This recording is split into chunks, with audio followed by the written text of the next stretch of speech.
आज के इस लेक्चर में हम लोग बात करने जा रहे हैं एक बहुत ही इंपॉर्टेंट टॉपिक के बारे में, जिसका नाम है इम्यूनिटी। इम्यूनिटी जो हमारे शरीर में हमारे को रोगों से लड़ने की क्षमता प्रदान करती है, उसे कहा जाता है। आजकल के इस सिनारियो में इम्यूनिटी बहुत ही चर्चा का विषय बना हुआ है। I am doctor Ranjeeta and you all are welcome to Zumaxa classes. So let's start this topic. Immunity, जैसा कि आप सब देख सकते हैं, इम्यूनिटी को कहा जाता है रोगों से लड़ने की क्षमता। तो इम्यूनिटी जो होती है हमारे बॉडी की वो कैपेसिटी है या कैपेबिलिटी जिसको कहेंगे, जिससे कि हमारी बॉडी हार्मफुल पैथोजेंस है उनसे लड़ पाती है। तो हमारी बॉडी जो है उसके पास एक क्वालिटी होती है कि ये डिफ्रेंशिएट कर सकती है कि कौन सी चीज़ें हमारे लिए अच्छी हैं और कौन सी हमारे लिए खराब।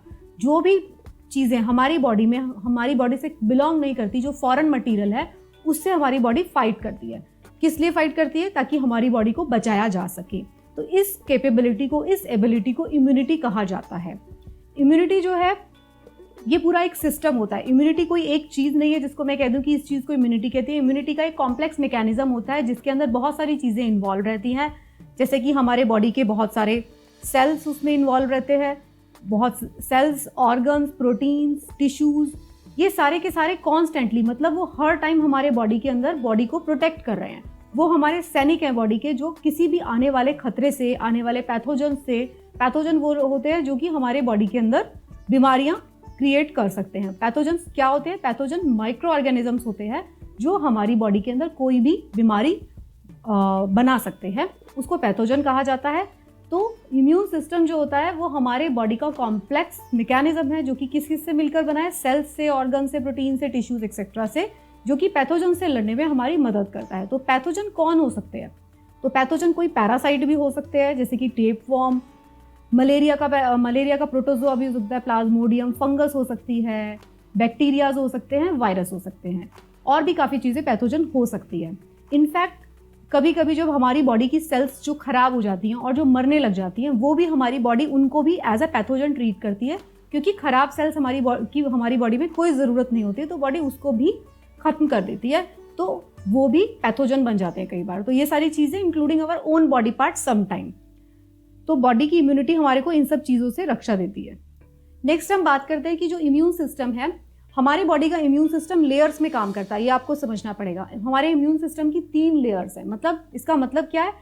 हमारी पहली लेयर पहला काम करती है, फिर दूसरी लेयर काम करती है, फिर तीसरी लेयर काम करती है। आप इसको इस तरीके से समझ सकते हैं, अगर आपने कोई पुराने किले विजिट किए हैं या कोई मूवी भी देखी होगी, तो जो किला होता है, जो फोर्ट होता है, उसको प्रोटेक्ट करने के लिए अलग अलग लेयर्स होती हैं। पहले लेयर्स में जो सैनिक होते हैं, अगर फोर्ट पे कोई भी उनको शत्रु दिखाई देता है, तो सबसे पहले बाहर वाले जो लोग होते हैं, जो पहली लेयर होती है सैनिकों की, वो काम करती है। तो उसको आप समझ लीजिए बैरियर्स से। जब अगर तो वो जो शत्रु है, जो एनिमी है, अगर उसको वो पहली लेयर मारने में कामयाब हो जाती है, तो सेकेंड लेयर को एक्टिवेट होने की कोई ज़रूरत नहीं है। बट अगर वो हमारा एनिमी बहुत खतरनाक है, तो उसने पहली लेयर को ब्रेक कर दिया और वो उसको तोड़ के आगे बढ़ गया, तो सेकंड लेयर एक्टिवेट होती है हमारे बॉडी की, जो है इनेट सिस्टम, इनेट इम्यूनिटी जिसको कहा जाता है, तो वो एक्टिवेट हो जाती है। अगर सेकंड लेयर भी, अगर वो एनिमी बहुत ज़्यादा खतरनाक है और सेकंड लेयर भी उसको बचा नहीं पाती हमारे शरीर को, तो थर्ड लेयर एक्टिवेट होती है, जिसको अडेप्टिव इम्यूनिटी कहा जाता है। तो हमारी बॉडी का जो इम्यून सिस्टम है उसकी 3 जो है परतें हैं। पहली परत होती है बैरियर्स, दूसरी परत होती है इनेट इम्यूनिटी, और तीसरी परत होती है अडेप्टिव इम्यूनिटी। इन सब का क्या क्या मतलब होता है, इस लेक्चर के आगे वाले पार्ट में हम जानेंगे। तो अगर मैं आपको बात बताती हूँ, जैसे मैंने पहले बोला, फर्स्ट लेयर मैंने बताया वो थी एनाटॉमिकल एंड फिजियोलॉजिकल बैरियर्स। तो बैरियर्स जो होते हैं वो 2 तरीके के हो सकते हैं। फिजिकल बैरियर्स हो सकते हैं, जिसको एनाटॉमिकल बैरियर कह रहे हैं, और सेकेंड फिजियोलॉजिकल बैरियर्स हो सकते हैं। अगर ये बैरियर्स ब्रेक हो गए, मान लीजिए अगर इस जो हमारा एनिमी आया उसने इस बैरियर्स को तोड़ दिया, तो सेकंड जो इम्यून सिस्टम है, इनेट इम्यूनिटी, एक्टिवेट हो जाता है। इसकी कुछ सेल्स हैं जिसको हम डिटेल में पढ़ेंगे।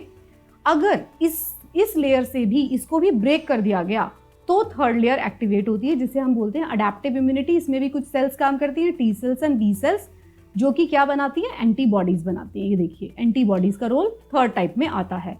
तो बैरियर्स जो होते हैं, मैंने आपको बताया, ये 2 तरीके के होते हैं, physical barrier and physiological barrier. तो फिजिकल बैरियर जो होते हैं उसमें आती है स्किन, हमारी बॉडी के hair, mucosa etcetera. Physiological barriers में आते हैं सलाइवा, गैस्ट्रिक एसिड एक्सेट्रा। ये हमारे बॉडी के सारे डिफेंस मैकेनिज्म है। तो बैरियर्स कितने तरीके के मैंने आपको बताया? 2 तरीके के बैरियर्स हो सकते हैं, फिजिकल एंड फिजियोलॉजिकल। आप इस डायग्राम को देखिए, एक चीज समझने की कोशिश करिए।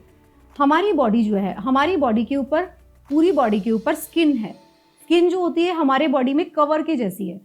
तो जो स्किन है वो हमारे बॉडी में एक फिजिकल बैरियर की तरह काम करता है। ये एक बहुत ही स्ट्रॉन्ग कवर भगवान ने बना के दिया है। ये सबसे पहला प्रोटेक्शन देता है हमारी बॉडी को किसी भी पैथोजन के अटैक से, किसी भी इन्फेक्शन के अटैक से या किसी भी इरिटेशन से। दोनों चीजों से बचाता है, इन्फेक्शन से एंड इरिटेशन से। तो स्किन जो है हमारी बॉडी में क्या है, हमारी बॉडी का कवर है। बट आपने ये देखा कि हमारी बॉडी के अंदर कुछ ओपनिंग्स हैं, कुछ ओपन हमारे बॉडी के अंदर जगह है। क्या क्या है? जैसे कि नोज, आंखें, कान, मुंह, और फिर जेनिटो यूरिनरी ट्रैक्ट। हमारे जेनाइटल्स और यूरिनरी ट्रैक्ट जो है वो भी ओपन है। तो हमारे बॉडी में इतनी सारी ये ओपनिंग्स हैं।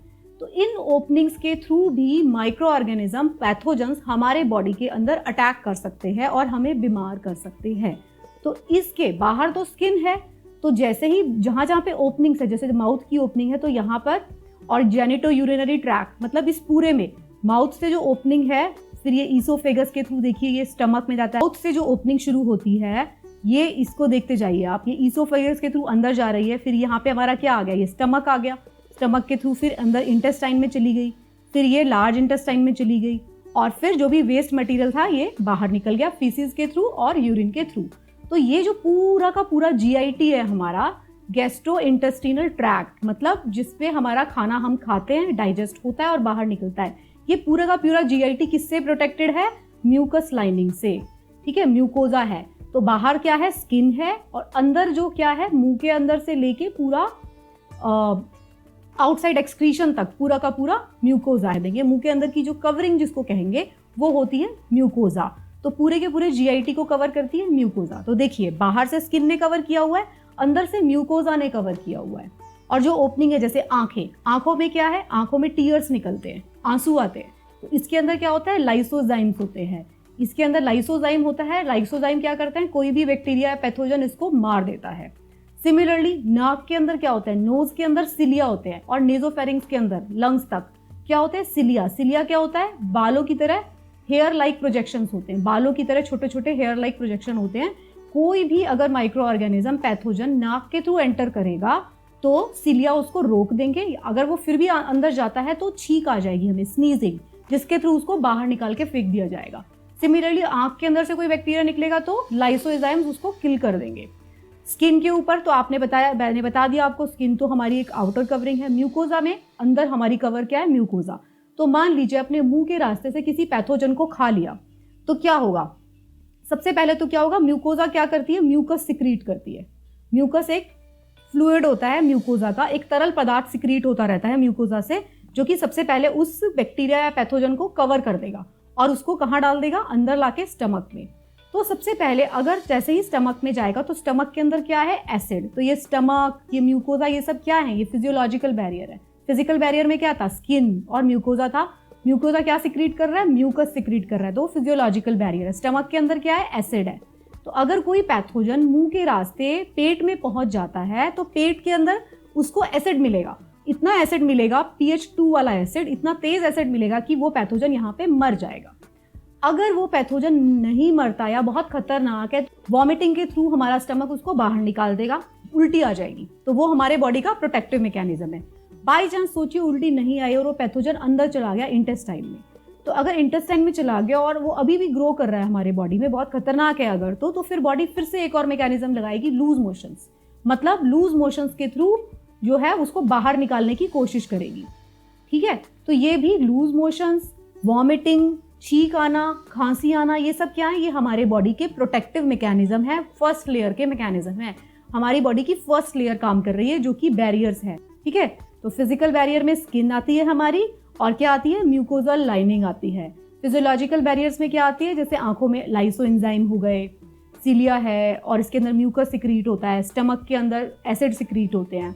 जेनाइटो यूरिनरी जो हमारा ट्रैक्ट है, यहाँ पे भी हमारे पास फ्रेंडली बैक्टीरिया रहते हैं। जो हमारे जेनाइटल्स हैं उसके अंदर फ्रेंडली बैक्टीरिया रहते हैं। अगर कोई भी ऐसा पैथोजन आएगा नीचे तो उसको वो मार डालेंगे। तो ये सारे के सारे बॉडी के मैकेनिज्म है। क्या मैकेनिज्म है? इनको बैरियर मैकेनिज्म कहा जाता है। ये हमारी फर्स्ट लाइन ऑफ डिफेंस है। स्किन क्या है? स्किन जो कवर है हमारी बॉडी का, ये हमारा ऑर्गन है। तो स्किन क्या होती है, ड्राई होती है और एसिडिक होती है। तो एसिडिक अगर स्किन है, एसिड भी बनता है इसके अंदर, स्किन के बाहर एसिड बनता है, तो इसकी वजह से क्या होगा, कोई भी पैथोजन का ग्रोथ स्किन पर हो नहीं सकता जल्दी से, जब तक कि आप अपनी स्किन को खुद खराब नहीं करते हैं। दूसरा, स्किन के मल्टीपल लेयर्स होते हैं, मतलब अगर मान लीजिए पहली ऊपर वाली लेयर पे खरोंच लग जाती है या ऊपर वाली लेयर सिर्फ कट जाती है, तो स्किन की अंदर वाली लेयर भी बॉडी को प्रोटेक्ट करती रहती है। तो बहुत सारी लेयर है, ऐसा नहीं है कि सिर्फ एक ही लेयर है, इसके अंदर काफी सारी लेयर्स होती हैं। दूसरा, स्किन के अंदर हेयर फॉलिकल होते हैं और सीबम सिक्रीट होता रहता है। स्किन से आपने देखा होगा स्वेट ग्लैंड्स होती है स्किन में, जो कि पसीना निकालती रहती है, और एक ऑयल निकलता है स्किन पे, नेचुरल ऑयल। तो वो क्या करता है, किस लिए होता है, वो हमारे को पैथोजन से बचाता है। और स्किन जो होती है हमारी कॉन्टिन्यूसली चेंज होती रहती है शरीर पर। जो डेड स्किन की ऊपर वाली लेयर है वो हमेशा हटती रहती है और नीचे से नई स्किन बनती रहती है। तो ये सारा का सारा मैकेनिज्म है हमारे को पैथोजन से बचाने के लिए। आइज के अंदर लेक्राइमल डक्ट्स होती हैं, जिसके अंदर भी लाइसोजाइम होता है। ये एक एंजाइम होता है लाइसोजाइम, जो कि बैक्टीरिया को मार देता है, जो आंखों के अंदर होता है। इस चार्ट में आप देख सकते हैं कि मैंने सारे के सारे जितने भी बैरियर्स हैं हमारे बॉडी के अंदर, फिजिकल एंड फिजियोलॉजिकल, पूरे के पूरे बैरियर्स का यहाँ पे आपको एक समरी मिल रहेगा। तो ये सारे के सारे जो थे बैरियर्स थे, वो हमारे फर्स्ट लाइन ऑफ डिफेंस था। तो कोई भी अगर हमारे को बॉडी के अंदर पैथोजन अटैक करने की कोशिश करता है बॉडी को, तो पहली जो लेयर है वो है बैरियर, वो एक्टिवेट हो जाती है। अगर वो पैथोजन खतरनाक है, तो अगर वो उस लेयर को तोड़कर अंदर आ गया, तो कौन सी इम्यूनिटी एक्टिवेट होगी, इनेट इम्यूनिटी। तो इनेट इम्यूनिटी को समझने से पहले आप थोड़ा सा समझिए ब्लड के बारे में। मैंने आपको बताया था पहले लेक्चर्स में भी, ब्लड जो होता है वो दो चीजों से बनता है 55% प्लाज्मा एंड 45% फॉर्म्ड एलिमेंट। तो फॉर्म्ड एलिमेंट्स के अंदर क्या क्या आते हैं, प्लेटलेट्स आती हैं, आरबीसीज आती हैं जिसको एरिथ्रोसाइट कहते हैं, और डब्ल्यूबीसीज आती हैं जिसको हम बोलते हैं ल्यूकोसाइट। तो जो सेकंड और थर्ड लेयर ऑफ हमारी इम्यूनिटी है, जो कि क्या है, इनेट इम्यूनिटी और अडेप्टिव इम्यूनिटी, वो हमें मिलती है डब्ल्यूबीसीज से। ये सारी की सारी जो सेल्स हैं डब्ल्यूबीसीज की सेल्स, ये सारी हमें इनेट इम्यूनिटी प्रोवाइड करती हैं। तो इसके बारे में हम डिटेल में आगे बात करते हैं। पहले आप ये समझ लीजिए, जो हमारी बॉडी की सेल्स हैं जो हमें इनेट इम्यूनिटी प्रोवाइड कर रही हैं और अडेप्टिव इम्यूनिटी प्रोवाइड कर रही हैं, डब्ल्यूबीसीज, वो ब्लड के थ्रू, ये आप देखिए नीले और लाल रंग की जो आपको दिख रही हैं, ये आर्टरीज और वेन्स हैं। लाल रंग की आर्टरीज हैं और नीले रंग की वेन्स हैं। आर्टरीज क्या करती हैं, साफ ब्लड, ऑक्सीजनेटेड ब्लड को लेके जाती हैं, और नीले रंग की जो वेन्स होती हैं वो डीऑक्सीजनेटेड ब्लड, जिसको हम बोलते हैं इम्प्योर ब्लड, उसको वापस हार्ट तक लेकर आती हैं। और इसी ब्लड के बीच में कौन रहता है, इसी ब्लड के बीच में रहती थी हमारी डब्ल्यूबीसीज, हमने देखा।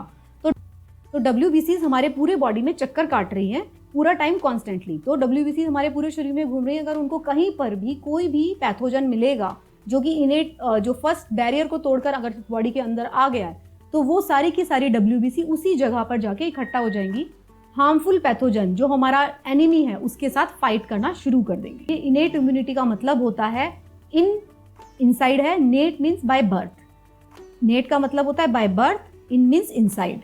तो जो बर्थ से, जब से हम पैदा हुए हैं तब से हमारे साथ है जो इम्यूनिटी, उसको बोलते हैं इनेट इम्यूनिटी।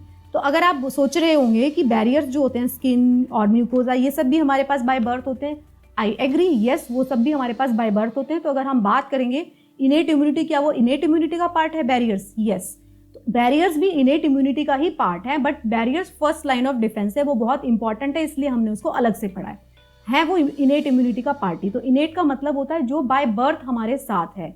तो बाय बर्थ जो चीजें हमारे साथ है, ब्लड के अंदर जो डब्ल्यूबीसीज है वो भी बाय बर्थ हमारे साथ है। तो पहला, बैरियर्स अगर तोड़ के ब्लड के अंदर कोई पैथोजेंस आ गए तो हमारी इनेट इम्यूनिटी, जो कि जिसमें हमने सेल्स पढ़ेंगे कुछ, वो एक्टिवेट हो जाती है। तो इनेट इम्यूनिटी जो है वो रैपिड रिस्पॉन्स देती है, एकदम से काम करती है। जैसे ही चोट लगी उसी सेकंड, जैसे ही आपको कोई चोट लगी या जैसे ही कोई पैथोजन, वायरस, फंगस, कुछ भी हमारी बॉडी के अंदर एंटर करा, उसी टाइम ये rapid response with in minutes शुरू कर देती है। ये नॉन स्पेसिफिक होती है। इसका क्या मतलब है, नॉन स्पेसिफिक मतलब कि इनेट इम्यूनिटी को, डब्ल्यूबीसीज को नहीं पता कि ये किस टाइप की बीमारी है, लेकिन वो सबके साथ फाइट करेगी, वो सबके साथ एक जैसा फाइट शुरू कर देती है।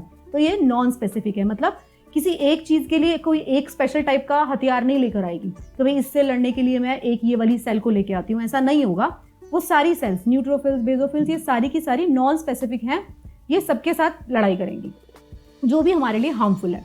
इनके अंदर मेमोरी नहीं होती, ये याद नहीं रखती कि भाई ये सेल हमारे पास पहले भी आ चुका है, ये बैक्टीरिया हमें पहले भी अटैक कर चुका है। इनके पास मेमोरी नहीं होती। तो इनेट इम्यूनिटी में मेमोरी नहीं होती है, नॉन स्पेसिफिक होती है और रैपिड रिस्पॉन्स होता है। तो इनेट इम्यूनिटी की सेल्स कौन कौन सी होती हैं? ल्यूकोसाइट्स होती हैं, मतलब ल्यूकोसाइट्स होती हैं डब्ल्यूबीसीज, ये मैंने आपको बता दिया, वो सारी डब्ल्यूबीसीज हैं जिसके अंदर क्या क्या आता है, नेचुरल किलर सेल्स होती है, mast cells, eosinophil, basophil, phagocytes. ये उन सेल्स के नाम है कि वो कौन कौन सी सेल्स हैं जो इनेट इम्यूनिटी में काम करती है। इनेट इम्यूनिटी कहाँ से आ रही है, ब्लड के अंदर है। ब्लड हमारी पूरे शरीर के अंदर घूम रहा है।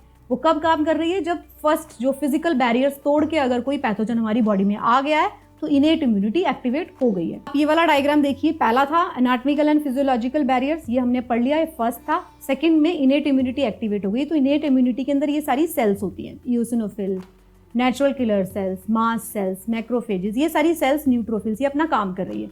और ये सब क्या रिलीज करती हैं, ये कुछ प्रोटीन्स, पेप्टाइड्स को रिलीज करती हैं, जिसकी वजह से आगे रिएक्शन होता है। इनेट इम्यूनिटी, इसमें भी इनेट इम्यूनिटी की सेल्स दिखाई गई हैं, न्यूट्रोफिल्स, डेंड्रिटिक सेल, इओसिनोफिल्स, ये सब दिखाई गई हैं। इसमें अडेप्टिव इम्यूनिटी की भी सेल दिखाई गई है, जो कि हम थर्ड लेयर है। उसके अंदर भी बी सेल्स, टी सेल्स काम करती है, वो भी WBCs हैं, वो स्पेशल टाइप की WBCs हैं। मैंने आपको बताया क्योंकि वो धीरे धीरे सीखती हैं, हम बात करेंगे। तो अभी इनेट इम्यूनिटी की बात हो रही है। तो इनेट इम्यूनिटी का जो रिस्पॉन्स होता है, अगर हमारी बॉडी में कोई भी पैथोजन ने एंट्री किया जो कि बैरियर्स को तोड़ के हमारे ब्लड के अंदर आ गया, तो ब्लड में से सारी की सारी जो इनेट इम्यूनिटी की सेल्स थी, जो ये सब हैं, मैक्रोफेजेस, न्यूट्रोफिल्स, डेंड्रिटिक सेल्स, ये सारी एक्टिवेट हो जाएंगी। और ये क्या करेंगी, ये इन्फ्लामेशन रिएक्शन करेंगी बॉडी में। तो इन्फ्लामेशन क्या होता है, इन्फ्लामेशन होता है इम्यून सिस्टम का फर्स्ट रिस्पॉन्स। फर्स्ट रिस्पॉन्स है हमारे इम्यून सिस्टम का। मान लीजिए हमें कोई भी इन्फेक्शन हुआ या इरिटेशन हुआ, बॉडी को इन्फेक्शन हुआ। इन्फेक्शन किससे हो सकता है, बैक्टीरिया, वायरस, फंगस, कुछ भी हो सकता है, प्रोटोजोआ। या इरिटेशन हुआ, हमारी स्किन जो है वो छिल गई, कट लग गया, कोई स्किन में कोई चोट लग गई, इरिटेशन। कोई भी इन्फेक्शन है या कोई भी इरिटेशन है तो हमारी बॉडी की इनेट इम्यूनिटी एक्टिवेट हो जाएगी। कैसे काम करती है, तो इनेट इम्यूनिटी सबसे पहले वहां पे जो जहां पे वो चोट लगी है, इन्फेक्शन हुआ या इरिटेशन हुआ है, वहां पे केमिकल फैक्टर्स रिलीज होंगे। कौन से केमिकल्स, ये सब, histamine, bradykinin, serotonin, leukotrienes, prostaglandins, ये सारे केमिकल्स रिलीज होते हैं। वो केमिकल्स क्या करेंगे, क्यों रिलीज हो रहे हैं वो केमिकल, वो केमिकल रिलीज होते हैं उन सेल्स जहां पे इन्फेक्शन हुआ है। वो इसलिए रिलीज होते हैं ताकि वो केमिकल्स सिग्नल देते हैं, किसको, वो सिग्नल देते हैं किनको, सेल्स को, इनेट इम्यूनिटी की cells, neutrophils, basophils, eosinophils, mast cells, macrophages, ये जो हमने पहले चार्ट में पढ़ी थी, इन सब सेल्स को वो अट्रैक्ट कर लेते हैं, अपने पास बुला लेते हैं। वो सेल्स क्या करती है, वो सेल्स फटाफट से वहां पे शुरू कर देंगी, डैमेज सेल्स जो हैं उसको क्लियर करना शुरू कर देंगी। ये क्या होता है, ये हमारा हीलिंग का प्रोसेस है। इसका क्यों कर रही हैं, ये स्प्रेड ऑफ इन्फेक्शन को रोकने के लिए, ताकि इन्फेक्शन स्प्रेड ना हो पाए। तो आप इस तरीके से इस चीज को समझ गए होंगे, जब भी बॉडी के अंदर इन्फेक्शन होगा तो बॉडी में ये सारे केमिकल रिलीज होंगे। जैसे ही इन्फेक्शन या इरिटेशन हुआ तो बॉडी में क्या हुआ, केमिकल रिलीज हुए, केमिकल फैक्टर्स। वो केमिकल सारे ये वाले हैं। उस केमिकल ने किसको बुलाया, उस केमिकल्स ने न्यूट्रोफिल्स, बेसोफिल्स, इन सबको, जो कि इनेट इम्यूनिटी की सेल्स थी, जो हमारे ब्लड में घूम रही थी, उन सबको एक जगह पर बुला लिया और उन्होंने उस बीमारी को क्लियर करना शुरू कर दिया। ये सारी की सारी जो सेल्स हैं, मैक्रोफेजेस, न्यूट्रोफिल, एओसिनोफिल, ये सारी की सारी सेल जब एक जगह पर आ जाती हैं केमिकल्स की वजह से, तो क्या होता है, ये सारे साइंस होते हैं हमारे बॉडी में। उस जगह पर क्या होगा, पेन होना शुरू हो जाएगा, उस जगह पर फीवर, गर्म हो जाएगी वो जगह। अगर वो मान लीजिए पूरी बॉडी के अंदर फैल गई हो तो फीवर आ जाएगा। देखिए ये सारे साइंस होते हैं। क्या होगा, पेन होगा बॉडी में, हीट मतलब फीवर आ जाएगा, बॉडी में गर्म हो जाएगी वो जगह। अगर पूरी बॉडी में आ गया तो फीवर आ जाएगा, रेडनेस हो जाएगी उस जगह पर, स्वेलिंग आ जाएगी और लॉस ऑफ फंक्शन। तो अगर कभी भी आपको चोट लगती है या किसी एक जगह पर, मान लीजिए किसी कीड़े ने काट लिया, मच्छर ने काट लिया, तो आपने देखा होगा वहां पे पूरा रेड हो जाता है, वहां पे गर्म हो जाता है वो पार्ट। अगर वो बहुत खतरनाक था तो फीवर आ जाएगा, आपको दर्द होना शुरू हो जाएगा, स्वेलिंग आ जाएगी और वहां पे आपका हाथ पैर हिलाना डुलाना बंद हो जाएगा। तो जब भी कभी आगे से आपकी बॉडी में ऐसा कुछ भी होएगा तो आप समझ जाएंगे कि क्या काम कर रहा है, हमारे बॉडी की इनेट इम्यूनिटी काम कर रही है। तो ये इनेट इम्यूनिटी की सेल्स हैं जो कि इनका अलग अलग फंक्शन दिया हुआ है। जैसे फैगोसाइट, फैगोसाइट का मतलब क्या होता है, फैगोसाइट का मतलब होता है, फैगो मतलब ईटिंग, ईटिंग, और साइट मतलब थ्रू सेल्स, सेल्स के थ्रू, मतलब सेल्स के थ्रू ईटिंग। मतलब न्यूट्रोफिल्स क्या कर रही हैं, न्यूट्रोफिल वो सेल्स हैं जो किसी भी पैथोजेनिक सेल्स को जाके खा जाती है। बेसोफिल क्या करती है, हिस्टामिन रिलीज करती है। डेंड्रिटिक सेल भी फैगोसिटिक होती है, मोनोसाइट भी फैगोसिटिक होती है। तो ये सारी की सारी सेल क्या करती है, उस सेल को आकर जो भी पैथोजेनिक माइक्रो ऑर्गेनिज्म है उसको आके किल कर देती है। तो ये सारी क्या थी, ये इनेट इम्यूनिटी थी, जो कि सेकेंड लाइन ऑफ डिफेंस थी, जो सबसे पहले जैसे कि बैरियर जो ब्रेक होते हैं, जैसे ही हमारे बॉडी में बैरियर्स ब्रेक होंगे तो हमारी इनेट इम्यूनिटी काम करना शुरू कर देती है। तो हम अडेप्टिव इम्यूनिटी की बात करते हैं। तो अडेप्टिव इम्यूनिटी वो इम्यूनिटी है जो कि हमें बाय बर्थ नहीं मिली है, जिसको हमने एक्वायर किया है।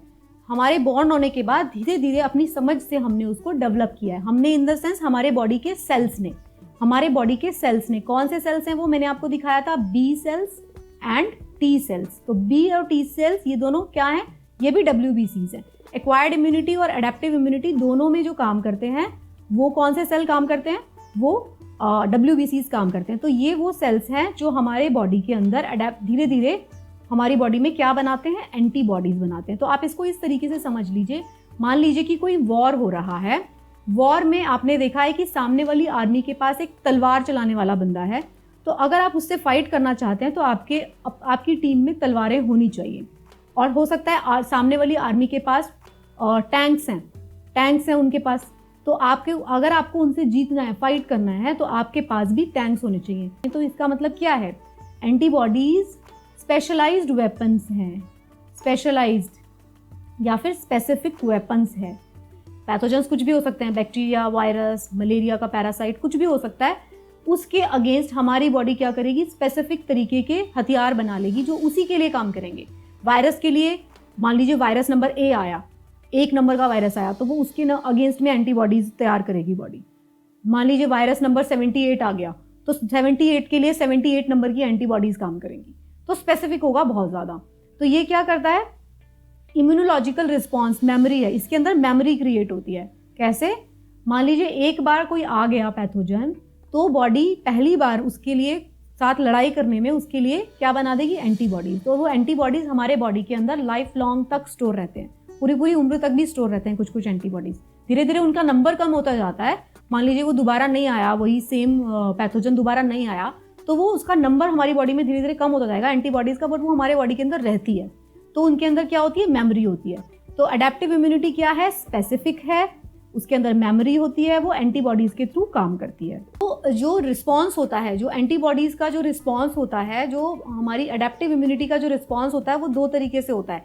पहला रिस्पॉन्स जो होता है उसे इफेक्टर रिस्पॉन्स कहते हैं, और सेकेंड वाले को मेमोरी रिस्पॉन्स कहते हैं। मतलब जो फर्स्ट टाइम आया बच्चा है, वो छोटा सा, उसके पास पहली बार किसी पैथोजन ने अटैक किया, तो उसकी बॉडी के अंदर कोई भी एक्वायर्ड इम्यूनिटी नहीं है, मतलब कोई एंटीबॉडी उसके बॉडी में नहीं है। ठीक है, तो पहली बार में क्या करेगा, उसके साथ लड़ाई करेगा और धीरे धीरे वो एंटीबॉडी बनाएगा। लड़ाई कौन कर रहा है, लड़ाई हमारी इनेट इम्यूनिटी कर रही है। फर्स्ट लाइन ऑफ डिफेंस उसके साथ लड़ाई कर रही है, और सेकेंड लाइन डिफेंस क्या कर रही है, एंटीबॉडी बना रही है पहली बार में, इफेक्टर रिस्पॉन्स में। सेकेंड टाइम को जब अगर वही लेटर एक्सपोजर, मान लीजिए दोबारा से कुछ दिन के बाद दोबारा से वही पैथोजन अटैक करता है, सेम पैथोजन, तो हमारी बॉडी में क्या एक्टिवेट हो जाएगा, मेमोरी रिस्पॉन्स। ठीक है, मेरे पास तो इस पैथोजन नंबर 5 के लिए एंटीबॉडीज ऑलरेडी है, तो वो एंटीबॉडीज ला के उसके ऊपर अटैक कर देगी पूरा, तो बॉडी उससे लड़ेगी, बहुत अच्छी तरीके से लड़ेगी, और डिजीज भी नहीं होती कई बार।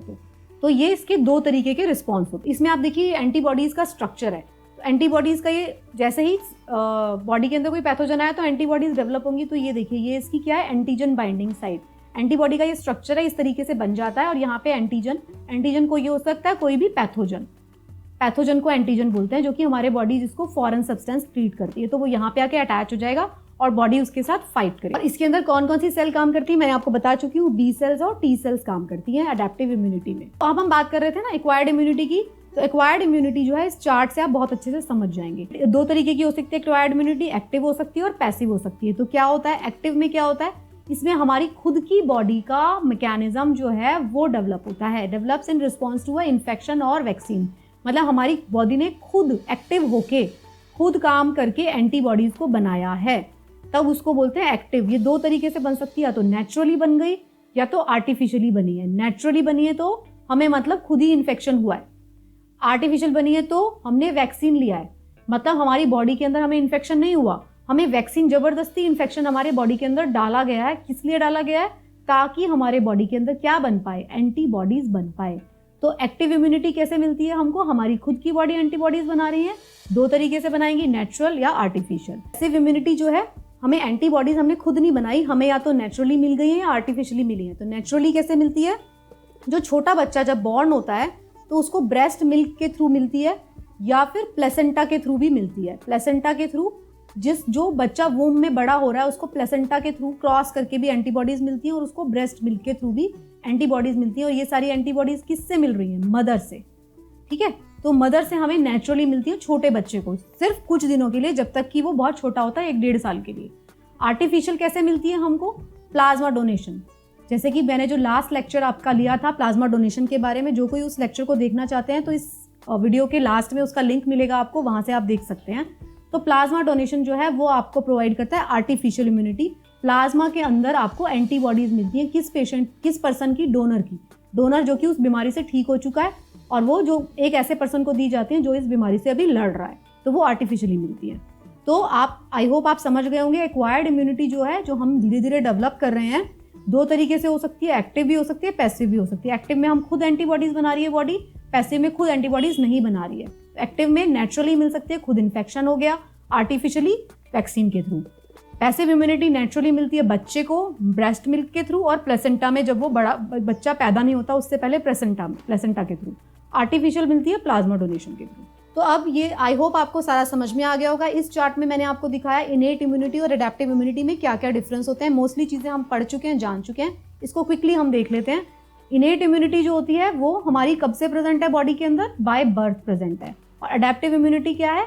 हमने धीरे धीरे डेवलप की है। इनेट इम्यूनिटी नॉन स्पेसिफिक है, ये स्पेसिफिक है। ये फाइट करती है फॉरेन इन्वेडर से, ये फाइट करती है सिर्फ स्पेसिफिक इन्फेक्शन से। इसका रिस्पॉन्स एकदम रैपिड होता है, जैसे ही कोई पैथोजन आया तभी काम करना शुरू कर देगी। इसका रिस्पॉन्स स्लो, 1 से 2 वीक्स लगते हैं एंटीबॉडी डेवलप करने में।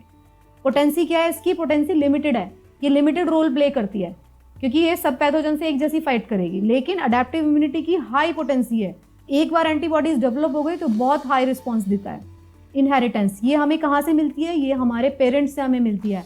पेरेंट्स से हमें मिलती है ना स्किन, पेरेंट्स से हमें उनका ब्लड मिलता है, उनसे मिलती है हमको इनेट इम्यूनिटी। जो भी हमारे बॉडी के अंदर चीज़ें हैं, जो भी करेक्टर्स हैं, वो हमें अपने पेरेंट्स से मिले हैं और ये हमने खुद डेवलप की है। अडेप्टिव सिमिलरली जो इनेट इम्यूनिटी होती है इसके अंदर केमिकल बैरियर्स होते हैं, ये सारी सेल्स होती हैं। अडेप्टिव इम्यूनिटी में बी और टी सेल्स काम करती है। डेवलपमेंट, ये जो इनेट इम्यूनिटी है ये वर्टिब्रेट्स में और इनवर्टिब्रेट्स दोनों के अंदर डेवलप है। लेकिन अडेप्टिव इम्यूनिटी जो है ये एडवांस फॉर्म की इम्यूनिटी है, सिर्फ और सिर्फ किस में मिलती है? वर्टिब्रेट्स में। इम्यूनिटी सिर्फ उन्हीं में मिलती है जिनके अंदर रीढ़ की हड्डी है, और इनेट इम्यूनिटी जिसके अंदर रीढ़ की हड्डी नहीं है उसके अंदर भी मिलती है। आई होप आपको ये लेक्चर समझ में आया होगा। इस लेक्चर में हमने 3 तरीके के इम्यून सिस्टम के बारे में बात किया था जो 3 लेयर्स में काम करता है। Level 1 barriers, level 2 इनेट and level 3 adaptive. I hope आपको इन सब का डिफरेंस भी समझ में आया होगा, and I hope you will be able to solve all the questions related to this topic. Thank you so much, bye bye, and best of luck for your preparation.